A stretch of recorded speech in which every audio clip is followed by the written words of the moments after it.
La estructura del intestino delgado va a estar dispuesto de la siguiente manera. Vamos a encontrar una capa mucosa y una capa submucosa. Bien, sería esta capa. Esperen que me apunte. Serían la mucosa, que es la capa más interna, ¿sí? Y la submucosa. Estas capas, ¿sí?, se van a disponer en láminas denominadas pliegues circulares y van a estar distribuidas en ángulo recto a lo largo de todo el intestino. Además de estos pliegues que tienen estas capas, todo el revestimiento del intestino delgado va a presentar unas proyecciones digitiformes que se denominan vellosidades, estas que yo les estoy indicando acá, ¿sí? Cada vellosidad va a estar cubierta por un epitelio y un núcleo de tejido conjuntivo, ¿sí?, que va a ser ese núcleo conjuntivo va a ser la lámina propia.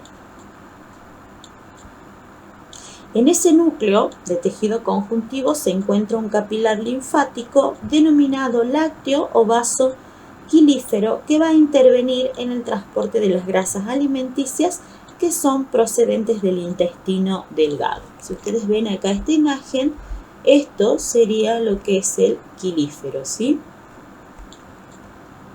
Entre los varios de tipos de células que se van a encontrar, vamos a encontrar las células de absorción, las células caliciformes y las células de Paneth.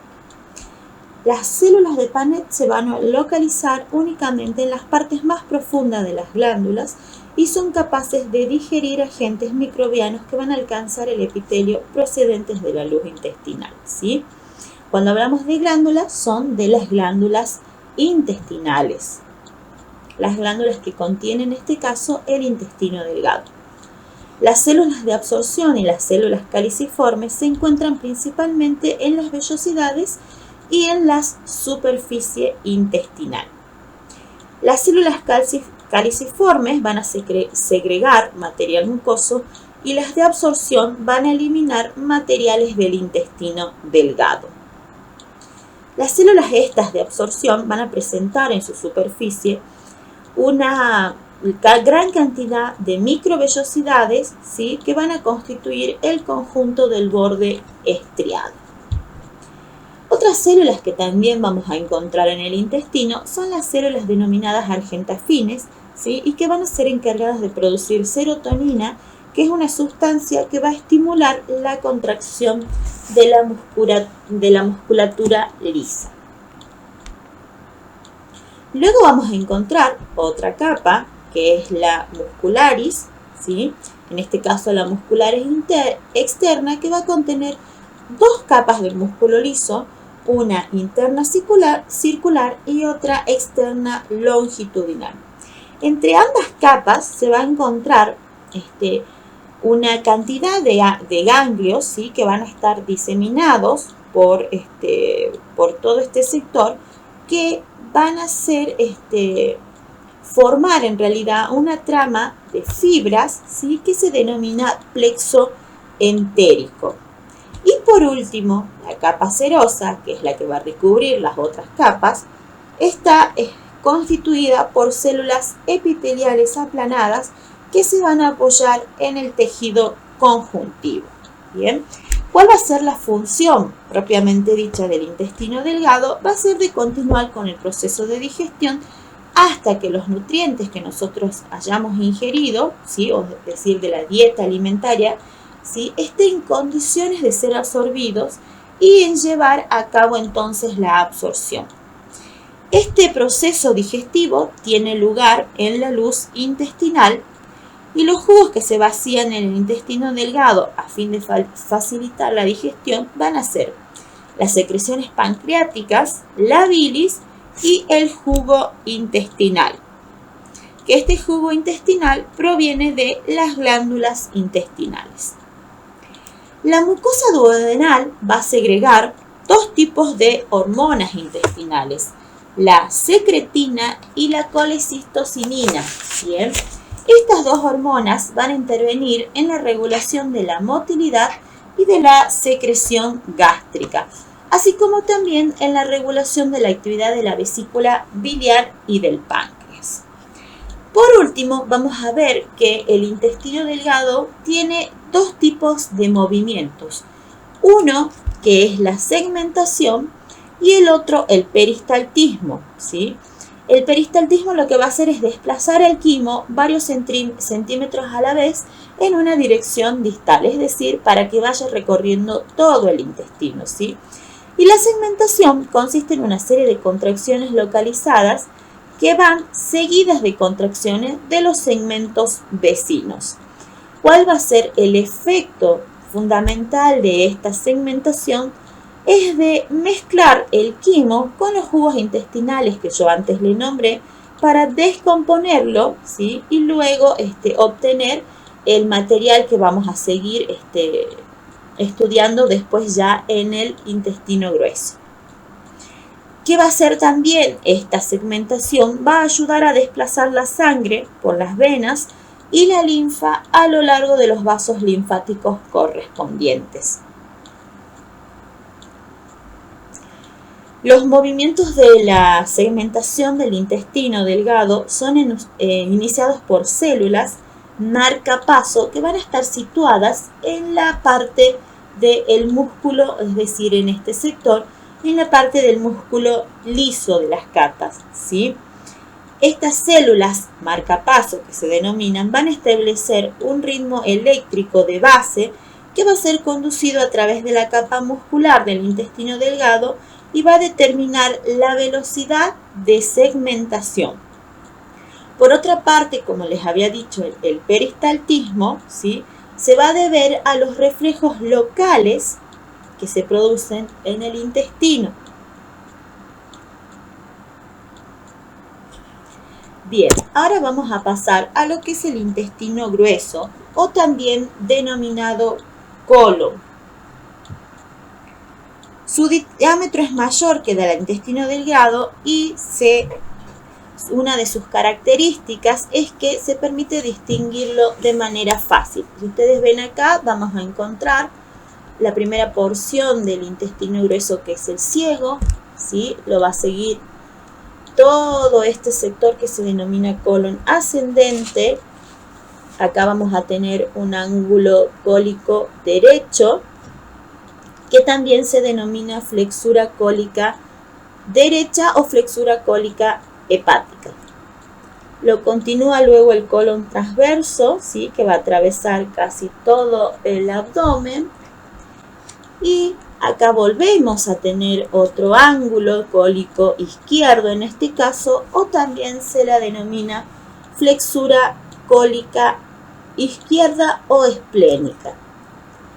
Y se continúa con el colon descendente, es decir, el que va a ir bajando, bien, para encontrarnos con el colon sigmoides, luego el recto junto con el canal anal y por último el ano. Si ustedes ven esto que está entre medio de estas como pelotitas, ¿sí?, esto que ustedes ven acá y que yo se lo estoy marcando, se denominan asas, ¿bien? Perdón, austras, no asas. Y acá lo que vemos son las tenias del colon, ¿sí? Esto que nosotros vemos acá, son los denominados apéndices epiploicos, ¿sí? Y esto que ustedes ven acá como bolsitas todas unidas son las austras. El intestino grueso también va a presentar 4 capas, ¿sí? Tenemos la membrana mucosa, que esta membrana va a contener glándulas intestinales, pero no vamos a encontrar las vellosidades como encontramos en el intestino delgado, ¿bien? Luego vamos a encontrar una capa también submucosa, una capa muscular y por último una capa serosa. Recuerden que la capa serosa yo la voy a encontrar hasta el colon sigmoides, porque lo que es el recto yo voy a encontrar túnica adventicia. ¿Cuál va a ser la función del intestino grueso? Va a hacer que el contenido intestinal que penetra en el intestino grueso, que viene del intestino delgado, se empiece a formar las heces. Es decir, cuando llega ya la materia, ¿sí?, del material en realidad del intestino delgado, llega en un estado bastante fluido. Entonces, ¿qué tiene que hacer el intestino grueso? Tiene que empezar a absorber ese líquido para que ese material comience a obtener una consistencia de las heces.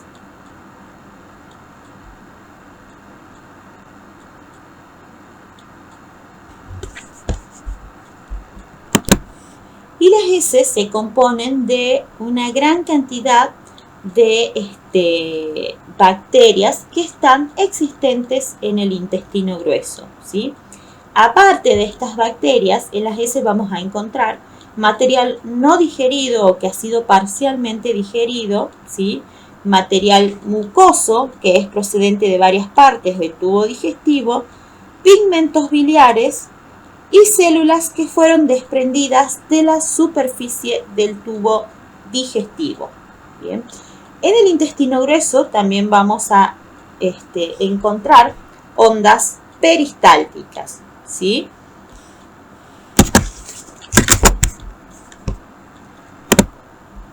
Si ustedes ven acá, vamos a encontrar lo que se denomina el apéndice vermiforme, ¿sí? Este apéndice es una proyección digitiforme y estrecha del tubo digestivo que está implantada en la parte inferior del ciego. Tiene luz este apéndice, es decir, que tiene una abertura ese apéndice, y también tiene las 4 capas características del intestino grueso. Bien. ¿Qué es lo que tiene este apéndice? Va a tener una cantidad de folículos linfáticos, ¿sí? Y como todo tejido linfático, es muy susceptible a los cambios en la población bacteriana, ¿bien?, y en la composición antigénica del territorio relacionado con él, y se va a hipertrofiar con frecuencia. Es decir, les vuelvo a explicar un poquito, yo ya se los había explicado en la clase.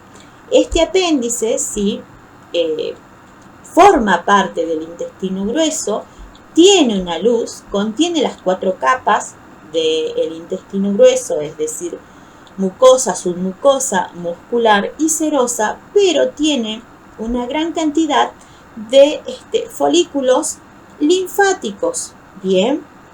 Y como todo folículo linfático, suele ser susceptible a los cambios que se puedan producir en este sector, es decir, en el intestino grueso. Entonces, ese apéndice puede ir llenándose de material, ¿sí?, y va a llegar un momento que no lo va a poder expulsar, ¿sí? Se puede llenar de bacterias, no la va a poder ser expulsada y se va a tener que operar, lo que se conoce como una apendicitis, ¿sí? Es decir, que se sacó el apéndice porque tuvo una inflamación y una infección. Luego venimos a este sector, continuamos con lo que es el intestino grueso, porque ya tenemos que terminar con la última porción del intestino grueso, ¿sí? Lo que tenemos acá es el recto, ¿bien?, que tiene una longitud aproximada de 12 a 16 centímetros y va a estar situada por delante del sacro y del coxis. El calibre del recto, ¿sí?, es aproximadamente el mismo que del colon sigmoide. Bien, esto tenemos colon sigmoide, esto sería recto, pero a medida que va bajando ese calibre, se va a ir achicando. Bien. En estado de vacuidad, ¿sí? La superficie interna del recto va a presentar una serie de pliegues longitudinales que desaparecen cuando éste se distiende, ¿sí? También van a existir una gran cantidad de pliegues transversales y estos pliegues se denominan válvulas de Houston. Estas válvulas suelen aparecer en número variable, es decir, algunas veces son 3, algunas veces son 4 y otras son solamente 2. En estado de vacuidad van a sobresalir de tal manera que se van a cerrar por completo. Bien, es decir, que van a cerrar por completo la luz del recto. ¿Cuál va a ser la misión de estas válvulas de Houston? Ustedes ven acá, estas van a ser las válvulas de Houston. Se cree que tienen la misión de sostener el peso de las heces. Bien. Luego tenemos lo que es el canal anal o el conducto anal. Esta última porción ya del tubo digestivo tiene una longitud aproximada de 2 a 4 centímetros y también sigue una dirección descendente y hacia atrás. Se abre al exterior por el ano, es decir, por este sector, ¿sí? Y la porción superior del conducto anal va a presentar una serie de pliegues longitudinales que se denominan columnas rectales o columnas de Morgagni. Yo se los había indicado, ¿sí? En esta región, en las columnas de Morgagni, vamos a encontrar una gran cantidad de vasos sanguíneos, los cuales se dilatan y hacen sobresalir la mucosa que los recubre, dando lugar a las hemorroides. Bien, cuando hay personas que por algunos estados le pueden aparecer las hemorroides. Por ejemplo, se dilataron esos vasos sanguíneos, ¿sí? Esos vasos sanguíneos se inflaman, y esas serían lo que son las hemorroides. Les ocurre a gente que es muy estreñida, ¿sí? Y cuando necesita ir al baño necesita hacer mucha fuerza, entonces esos vasos sanguíneos se dilatan. También le puede suceder a las personas embarazadas, ¿sí? Cuando van allá a tener al bebé en el parto natural, debido a la fuerza que necesitan hacer para pujar, estos vasos también se pueden dilatar, dando lugar a las posteriores hemorroides.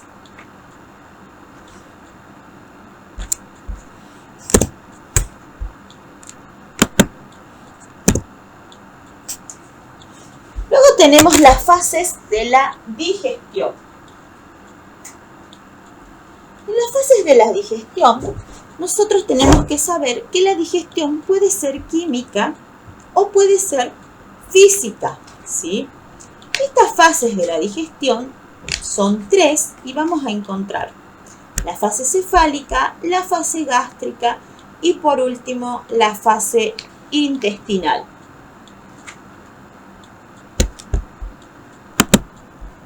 Vamos a continuar con lo que es la anatomía y después vamos a ver cómo es el funcionamiento de la digestión.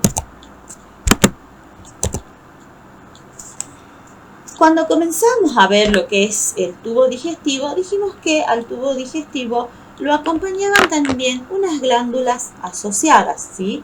En este caso va a ser el páncreas, el hígado y por último la vesícula biliar. El hígado, que es el que encontramos acá, es la glándula mayor del cuerpo y va a estar situado en la porción superior derecha de la cavidad abdominal e inmediatamente por debajo del diafragma. La cara inferior de este se va a adaptar a la cara anterosuperior del hígado, es decir, la cara inferior del diafragma, esto es el diafragma, se adapta a lo que es la cara anterosuperior del hígado. Bien. La mayor parte del hígado está recubierta por la membrana peritoneal, a excepción de la cara que está en contacto directo con el diafragma. Vamos a encontrar también un lóbulo derecho del hígado, un lóbulo del izquierdo del hígado y también vamos a encontrar un lóbulo caudado y otro cuadrado que se lo ve por la parte posterior del hígado.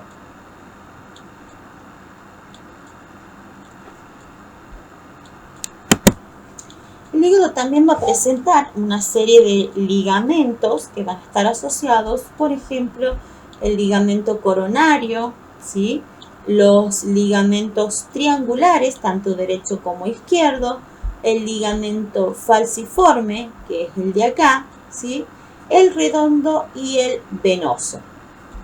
Este es el ligamento redondo.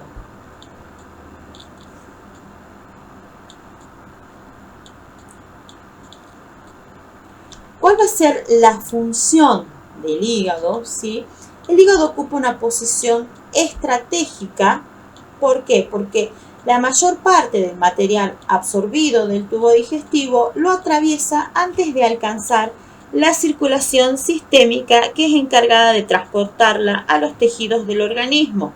Bien, es decir, en cierto modo el hígado va a actuar como si fuera una aduana, ¿sí? Que va a seleccionar toda sustancia que va a intentar penetrar en el organismo que está procediendo del tubo digestivo. Bien, las funciones propiamente dichas del hígado son las de metabolizar las proteínas, los glúcidos, los lípidos y los minerales.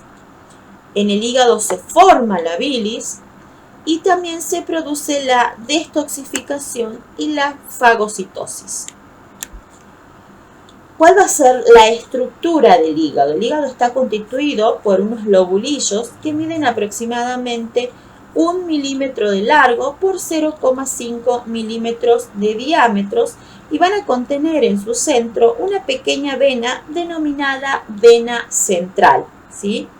Las células sinusoides y canalículos biliares se van a disponer alrededor de esta vena que se denomina vena central, al igual que como si fueran los rayos de una rueda, ¿sí? El tejido especializado del hígado o el parénquima hepático está formado por células que se denominan hepatocitos, ¿sí? Estas células se extienden de manera radial hacia afuera a partir de la vena central y aparecen como cordones celulares si nosotros las podríamos observar con el microscopio.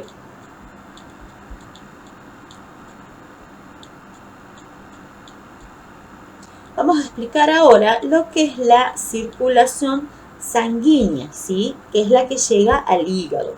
La sangre va a penetrar en el hígado a través de la vena porta y las arterias hepáticas, ¿sí? Ramas de estos vasos se van a dirigir a las regiones situadas entre los lobulillos, donde se van a observar en compañía de los conductos biliares. La sangre de estos vasos va a penetrar en los sinusoides, recuerden que los sinusoides son los capilares, y se va a dirigir hacia la vena central a través de los lobulillos hepáticos. Durante su recorrido a través de los sinusoides, es decir, a través de los capilares, los constituyentes sanguíneos pueden entrar y salir fácilmente de los hepatocitos. La sangre que es procedente de las venas centrales, ¿sí?, drena en las venas sublobulares, que se reúnen a su vez para formar las venas colectoras que van a desembocar en las venas hepáticas o suprahepáticas para luego verter el contenido en la vena cava inferior, ¿sí? Entonces vuelvo a repetir cómo es la circulación sanguínea de la sangre en el hígado. Va a ingresar la sangre a través de la vena porta y las arterias hepáticas, ¿sí? Y se va a dirigir esa sangre a las venas centrales, ¿sí? Luego va a drenar en las venas sublobulares y luego de esas venas sublobulares va a drenar en las venas colectoras para por último vaciar su contenido en las venas hepáticas o suprahepáticas. Yo les había dicho que en el hígado también se forma la bilis. Las células hepáticas eliminan los pigmentos biliares de la sangre, ¿sí? Estos pigmentos son transportados al interior de los canalículos biliares que los conducen a la periferia de los lobulillos, donde los canalículos se vacían en los conductos biliares, ¿sí? Estos finalmente se vacían en el conducto hepático. A continuación, esos pigmentos son conducidos hacia la vesícula biliar, donde se van a almacenar y se van a concentrar para luego ser utilizados. Es decir, la bilis que se forma en el hígado se va a dirigir luego hacia la vesícula biliar.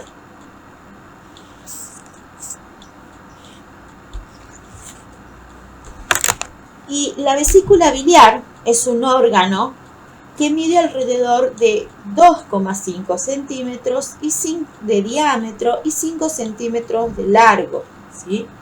La porción principal se denomina cuerpo y la terminación dilatada se denomina fundus. Miren, esto es el fundus, esto es el cuerpo y esto es el cuello.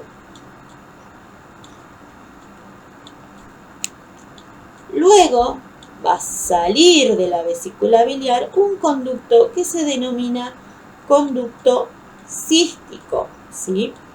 En la vesícula vamos a encontrar 3 capas o 3 túnicas. Una mucosa, una túnica muscular y una túnica externa. Bien, ¿cuál va a ser la función de la vesícula biliar? Va a ser de almacenar y concentrar la bilis, ¿sí? Luego, como última glándula asociada, vamos a encontrar al páncreas. Miren en la imagen, todo esto que ustedes ven es el páncreas, ¿sí? El páncreas también es una glándula de gran tamaño que va a producir algunas hormonas y una serie de enzimas digestivas. ¿Cuál es la estructura del páncreas? En el páncreas nosotros tenemos 2 tipos de estructuras, una estructura exócrina y una estructura endócrina. La estructura del páncreas exócrino va a estar constituido por alvéolos de células serosas que se hallan en conexión con los conductos, ¿sí? Los conductos se reúnen formando conductos cada vez más grandes que acaban drenando en un conducto principal. Este se va a extender desde la cola hasta la porción cefálica y recibe el nombre de conducto pancreático. Miren, esto que yo veo acá, ¿sí?, es el conducto. Esta es la cola del páncreas, el cuerpo del páncreas y por último la cabeza del páncreas.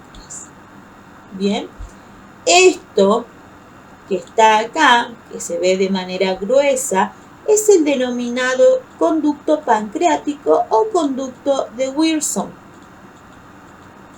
Este conducto atraviesa la pared duodenal.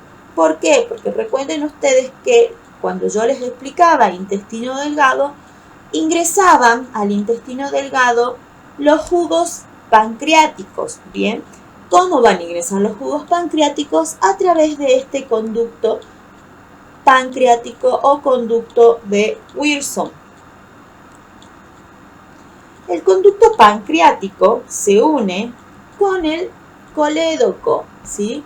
Si ustedes ven acá, esto es el conducto colédoco, porque el colédoco es la unión del conducto hepático junto con el conducto cístico, luego se transforma en conducto colédoco. Bien, miren, todo esto es el recorrido del conducto colédoco. Luego acá viene el recorrido del conducto de Wilson, ¿sí?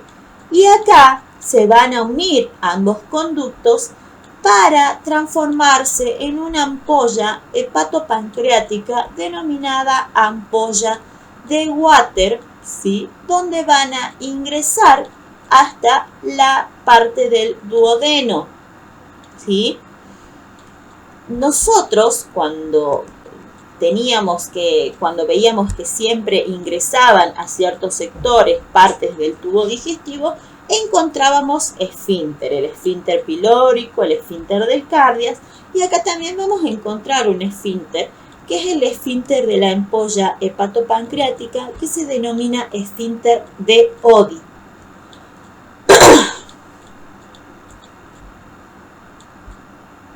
Bien, yo les decía entonces que tenía un componente exócrino y un componente endocrino. El componente endocrino del páncreas va a presentar la forma de unos islotes celulares denominados islotes de Langerhans, ¿sí? Las células pertenecientes a estos islotes no se comunican con ningún conducto y la eliminación de sus productos corre solo a cargo de la corriente sanguínea. ¿Cuál va a ser la eliminación de productos? Son la insulina y el glucagón. Bien.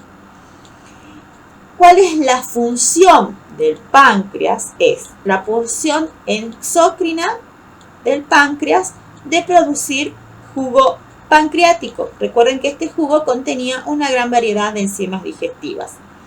Y la porción endocrina del páncreas es de producir insulina y glucagón. Estas dos hormonas participan en el metabolismo del azúcar. La insulina va a disminuir la glucemia, mientras que el glucagón la va a elevar.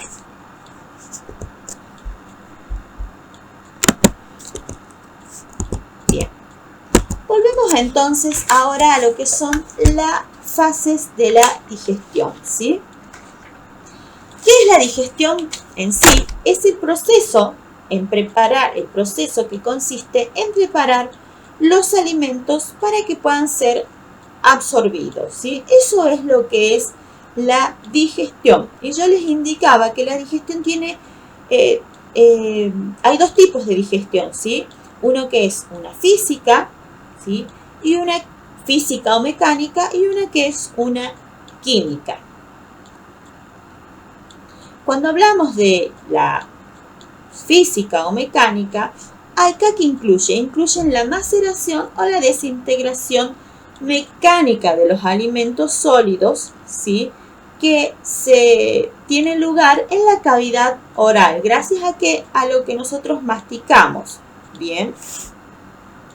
La digestión química es fundamentalmente un proceso de hidrólisis que consiste en desintegrarse una molécula a otra molécula más pequeña por la acción de una molécula de agua.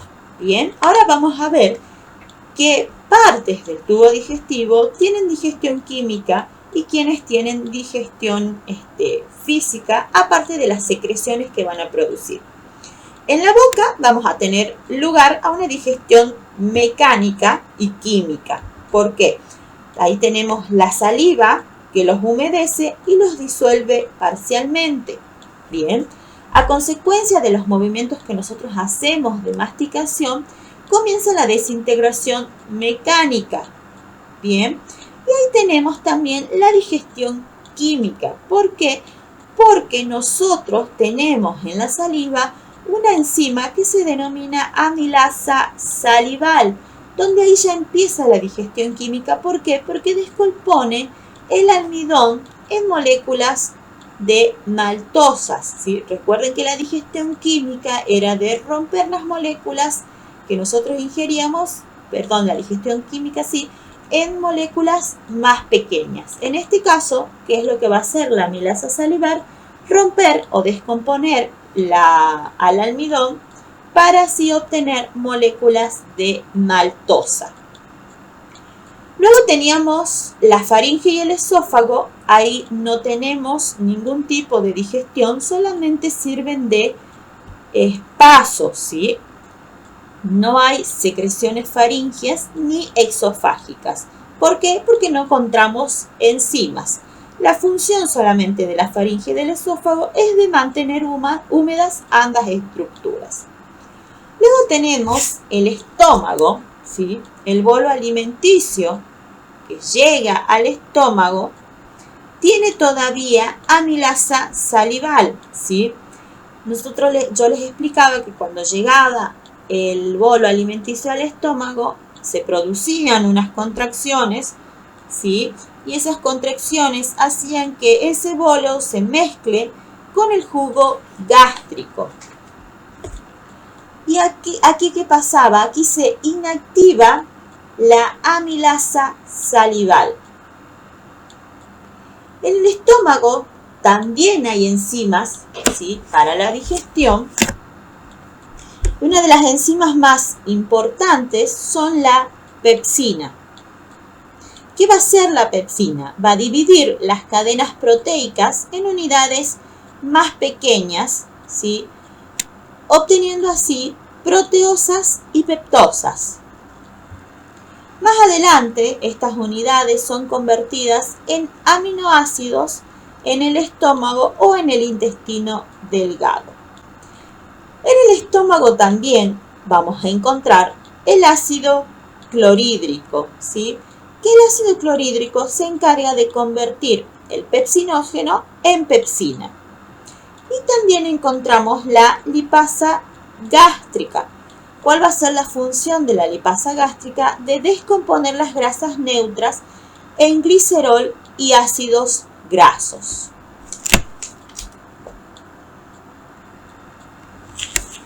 Luego pasamos al intestino delgado, ¿sí? Y la mezcla que llega al intestino delgado, procedente del estómago, recuerden que se denomina quimo, ¿sí? En el intestino delgado, los alimentos, que ya son los del quimo, sufren también una desintegración mecánica. Y también se van a mezclar. ¿Por qué? Porque recuerden que en el intestino delgado tenemos las secreciones pancreáticas, las secreciones hepáticas y las mismas que son del intestino. Bien, entonces esos tres tipos de secreciones van a ser mezcladas y añadidas al quimo.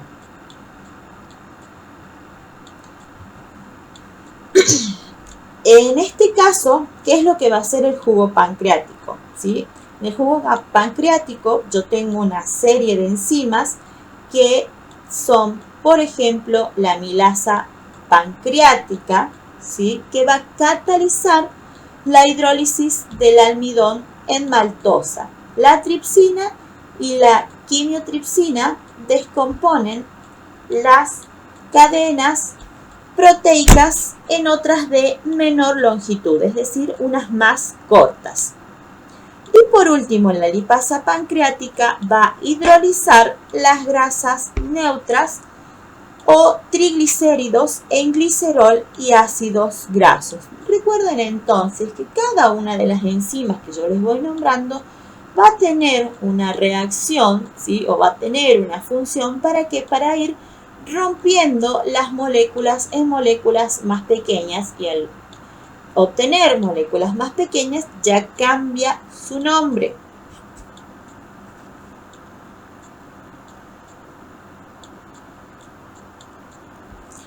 El intestino delgado, recuerden que también producía jugo intestinal, ¿sí? O jugo entérico.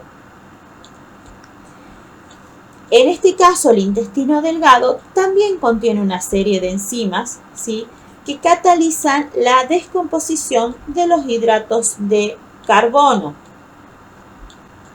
Por ejemplo, la maltasa se encarga de hidrolizar la maltosa en dos moléculas de glucosa. La sacarasa, que cataliza la hidrólisis de la sacarosa, en una molécula de glucosa y otra de fructosa. Y la lactasa va a descomponer la lactosa en una molécula de glucosa y otra de galactosa. Además de estas enzimas que van a ir descomponiendo diferentes moléculas, El jugo intestinal también contiene lipasa intestinal, ¿sí? Y la lipasa intestinal es una enzima que descompone las grasas neutras. Por último, recuerden que también volcaba la secreción en el conducto, ¿sí? La vesícula. ¿Y cuál era la secreción que volcaba en este conducto? Era la bilis, ¿sí? Recuerden que la bilis es producida por el hígado, se almacena en la vesícula biliar. La bilis no tiene enzimas digestivas, pero sí juega un papel muy importante en el proceso de digestión.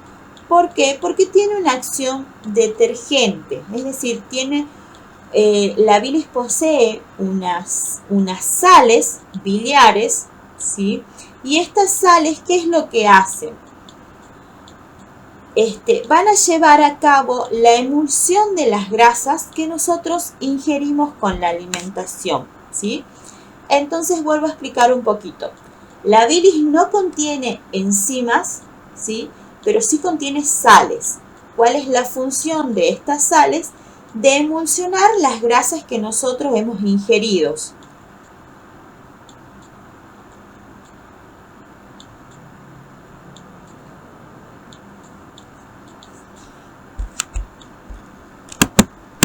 Y por último, vamos a explicar lo que es las fases de la digestión, ¿sí? Recuerden entonces que la digestión podía ser química o física, ¿sí?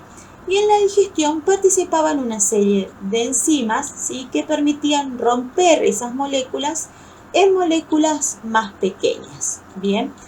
Pero las fases de la digestión son fases que se dan a lo largo de todo el tubo digestivo, ¿sí? La primera fase que nosotros tenemos es la fase cefálica, ¿bien? La fase cefálica constituye que cuando yo veo el alimento, cuando yo huelo el alimento y cuando yo desgusto ese alimento, ¿sí? Se comienza a desencadenar la secreción gástrica, incluso antes de que estos alimentos lleguen al estómago, ¿bien? Esto sería lo que es la fase cefálica. ¿Por qué? Porque yo tengo impulsos que vienen del encéfalo, ¿sí? Hacen que el sistema nervioso parasimpático envíe impulsos al estómago a través de los nervios vagos, estimulando así la secreción gástrica. Bien, esto sería lo que es la fase cefálica. Entonces, la fase cefálica comienza con la secreción gástrica, aún sin que estén los alimentos en el estómago. ¿Por qué? Porque yo voy a oler esos alimentos, porque voy a ver los alimentos que estoy por ingerir y porque una vez llevados a la boca los voy a desgustar. Luego tenemos la fase gástrica, que es cuando ya los alimentos se encuentran en el estómago. Y acá la secreción se lleva a cabo mediante también reflejos nerviosos y las hormonas, ¿sí? Esos reflejos se originan en la pared del estómago a consecuencia de la distensión que hubo porque nosotros ya ingerimos ese alimento, y también van a enviar unos impulsos al centro reflejo que está situado en el sistema nervioso. Esos impulsos van a devolver una respuesta, bien, donde así se empieza a estimular la secreción gástrica. Y en esa presencia de alimentos, ¿sí? Y de varias secreciones, yo también voy a obtener en esa secreción una secreción que se denomina se forma la hormona gástrica, la hormona gastrina, perdón. La gastrina también tiene una función, ¿sí? Estimula la secreción del jugo gástrico, el tono y la motricidad del estómago. ¿Por qué? Porque va a facilitar las contracciones peristálticas que tiene el estómago. Entonces, la fase cefálica se da aún antes que nosotros ingiramos el alimento. La fase gástrica se da cuando ya tenemos el alimento en nuestro estómago, se producen una serie de impulsos, recuerden que esos impulsos llegan hasta un centro nervioso, vuelve una respuesta para que se estimule así la secreción gástrica y en esa estimulación se produce una hormona denominada gastrina. ¿Para qué sirve la gastrina? Para estimular la secreción del jugo gástrico y también el tono y la motricidad del estómago para facilitar las contracciones peristálticas. Y por último, la fase intestinal es cuando ya está el alimento en el intestino, ¿sí? En esta fase intervienen también los reflejos nerviosos y las hormonas.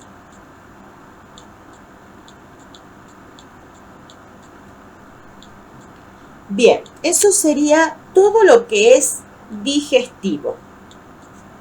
Recuerden, por favor, estudiar y yo ya les pasé la fecha de los parciales. Buenas tardes.